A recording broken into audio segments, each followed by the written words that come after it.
Hello, hello. How are you doing today? Hi, I'm great. How are you? I'm doing great. Thank you. Where in the world are you? I am in Vancouver, Oh, Canada. excellent. Well, we're deep in the heart of Texas here in Dallas, and so, um, well, thank you for entertaining us, even through the heat that we're going through now. Because this brings us back to a nice, cool Pennsylvania, where I grew up, and so these farms like so familiar, kind of Yeah, the area, and it where must have did you just grow been up? a joy. Well, outside of Philadelphia in Doylestown. Okay, So, cool. but out toward once you start getting out towards the Poconos and start, those farms, then you see a lot of Yeah, really, really cool, interesting stuff.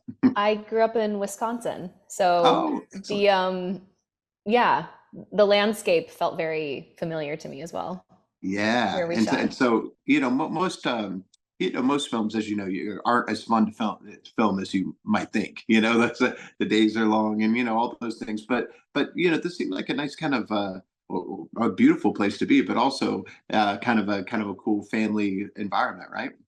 Oh yeah, it totally was. I mean, it was all like it was shot on Gordon's family farm, shot in the woods that he grew up Hmm. hanging out in. His family was nearby. We got to meet them, and they would bring over treats when we had a Yeah. break, just really lovely. And everybody on that set it was a close knit set. And so we all got to like really become friends. And it's always just so much fun when you're on an indie set and they're all there because they care, Yeah. they're all there because Yeah. they're Do you have a passionate. favorite memory from the set that stood out to you where you're just kind of looking around going like, oh, this is exactly how I pictured it? We had a night, we were doing night shoots the last week of the production. And Hmm. so lunch was at, 1 a.m., something like that. Hmm. And our energy was flagging a bit. And everyone's like, okay, we're going to try and muscle through this. And uh, we were shooting in the forest, and Gordon just turned on some EDM music on his Bluetooth speaker. And I was still in the full suit of armor. Everybody like we're like, all right, guys, we can do this. We're gonna rally. We all got up and we just started dancing in the forest, and that was really really fun. I think someone has a picture of me dancing in the armor somewhere, but it was yeah, that was really fun. And you're like, oh, this feels just feels so nice. It feels nice to be a Hmm. part of something that people are excited about, and we're all here giving our all to everything that we can. So Yeah. yeah. Well, of course, we all grow up with stuff where, with the knights and, that, kind of mythological things and like that. And then, finally you find yourself in the outfit and then you go and you look around probably going, oh, I get paid to do this. How cool is that? It's like a full circle thing from childhood, right? Oh yeah, totally. Yeah. Yeah. What a beautiful thing. And of course, people look up to you and they think, oh, that's what I want to do because, you make it look so easy. But what kind of advice do you give to people that want to follow in your footsteps and do what you do? I would say have like know what you want out of it, know what you want to get out of it, and always be looking for the thing that's contributing to what you want your career to be and who you want to be within that. Mhm. and and just to have perseverance, you're going to get knocked down a lot. It's a lot of rejection, it's a lot of misses, and then occasionally you get a couple hits, and you have to enjoy all of it. You have to love the whole process. You have to love auditioning and not booking it, and as much as you love being on set and having a day you're proud of. Yeah, it's true. Well, you'll enjoy this. My co-host Drew Pearson is one of our great Dallas Cowboys. Went in the Hall of Fame, caught the Hail Mary, and so we love to ask people their Hail Mary moment, which is that moment in your life or career where you just had to go for it and it worked out for you. What do you suppose that was for you? You know, um, it was probably this. It was Yeah. probably this film, because I actually had a scheduling conflict for uh, with this movie, and my team was like, hey, I don't think we can make this work, and the other project is offering a bigger salary for you, so we're just going to take that, and sorry about this indie movie. And I was like, you know what? No. Um, I have so much invested. I care so much about this story. This is a once in a lifetime opportunity, and either you make it work so that I can do both, or I take the indie movie. And that was really very scary for me to say, because it's not like I was in a position it's not like I was in a position where I'm being offered multi-million-dollar deals every day. But I had to listen to what I knew mattered, and that was very scary for me and a risk, but they made it work. Yeah. They were And like, it turned out okay, so well too. we're gonna do both. Yeah, your instinct was right about it because it turned out so well. And what was it that was so special about this to where you just thought, well, I have to do this?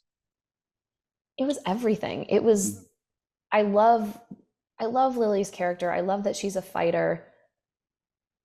I love that she's a woman in medieval armor who's fighting her own battles, and you don't see that, you just don't.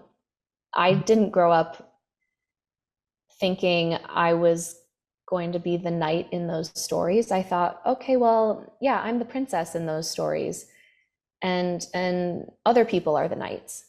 But it was very cathartic, I think, to have that character's redemption. And she really does have a lot of flaws, and she really isn't she isn't the hero she needs to be at the beginning of the story. She has to grow into that, and that's such a cool opportunity to have as an actor. And yeah, I think I connected so much with the metaphor, and I thought it was such a brilliant concept. Yeah, for sure. Well, is there something that you're hoping that people will get out of it without spoiling anything that they'll get out of this and talk about and take away? Because I saw it alone and I just thought I want to talk to somebody about this.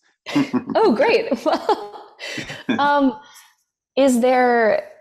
Oh, I'm sorry, I forgot the question. Is there? Yeah, just like what you want people to take away for this or think about, or maybe what struck you too. Oh yeah, I think what I want people to take away from it is, um, like, wow, that's a really powerful story about confronting your fears, and um, also I just love the speech that Lily gives at the end. This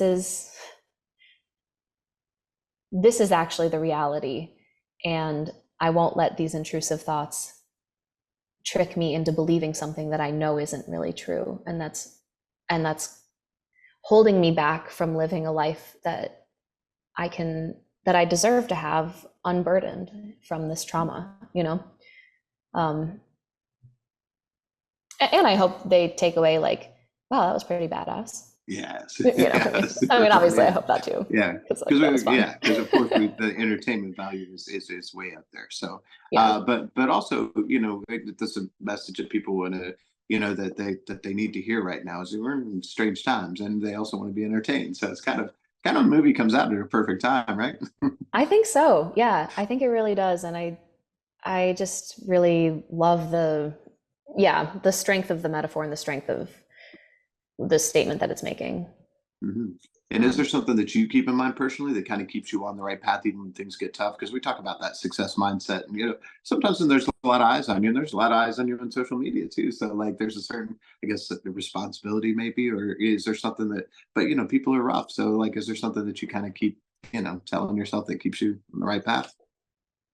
Yes. Yeah, I think that there's a lot, like you said, there are a lot of eyes on. I have a very weird job, Yeah. and people have a lot of opinions about Mm-hmm. actors. People have a lot of opinions, and they like to tell those opinions, and unsolicited. And I think there's a lot of what I've seen from the people I admire most in this industry, who are just so talented and do such great work. They're also really kind people. And I've had that experience firsthand.